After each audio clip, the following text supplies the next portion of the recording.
ಅಬು ನ್ಯೂಸ್ಗೆ ಸ್ವಾಗತ. ನಾನು ಜಹೀರ್. ನಮ್ಮ ನಡೆ ಸತ್ಯದ ಕಡೆ. ಬಳ್ಳೋಳಿ ಗ್ರಾಮಸ್ಥರ ಹಾಗೂ ಪೊಲೀಸರ ನಿದ್ದೆಗೆಡಿಸಿರುವ ಕಳ್ಳರು.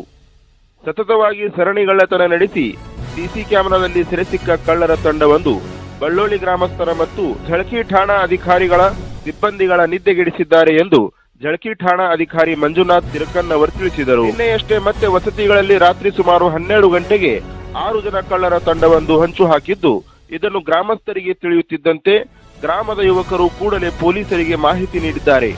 ಇಷ್ಟಾದರೂ ಕಳ್ಳರು ಕೆಲವೊಂದು ಯುವಕರಿಗೆ ಬೆದರಿಕೆ ಹಾಕುವುದಲ್ಲದೆ ಹೊಲದಲ್ಲಿ ಎತ್ತಿ ಬಿಸಾಡಿ ಓಡಿ ಹೋಗಿದ್ದಾರೆ. ಇದನ್ನು ಗಮನಿಸಿದ ಬಳ್ಳೋಳಿ ಗ್ರಾಮದ ಯುವಕರು ರಾತ್ರಿಯಿಡೀ ಪೊಲೀಸರ ಜೊತೆಗೂಡಿ ಸ್ವಯಂ ಪ್ರೇರಿತವಾಗಿ ಗಸ್ತು ಮಾಡಿದ್ದಾರೆ ಎಂದು ಯುವಕರಾದ ಎಪಿ ಗ್ರೂಪಿನ ಶರಣಯ್ಯ ಮಠಪತಿ, ರಾಹುಲ್ ನಾವಿ, ಸೋನು ನೈಕೋಡಿ, ಶಂಕರ್ ಬಡ್ಗೇರ್, ವಿನೋದ್ ನೈಕೋಡಿ, ಶ್ರೀಕಾಂತ್ ನೈಕೋಡಿ, ಅಮಿತ್ ಜೇವೂರ್ ರಾತ್ರಿ ಇಡೀ ಗಸ್ತಿನಲ್ಲಿ ಪಾಲ್ಗೊಂಡಿದ್ದರು. ವರದಿ ಸಿದ್ದಯ್ಯ ಹಿರೇಮಠ್.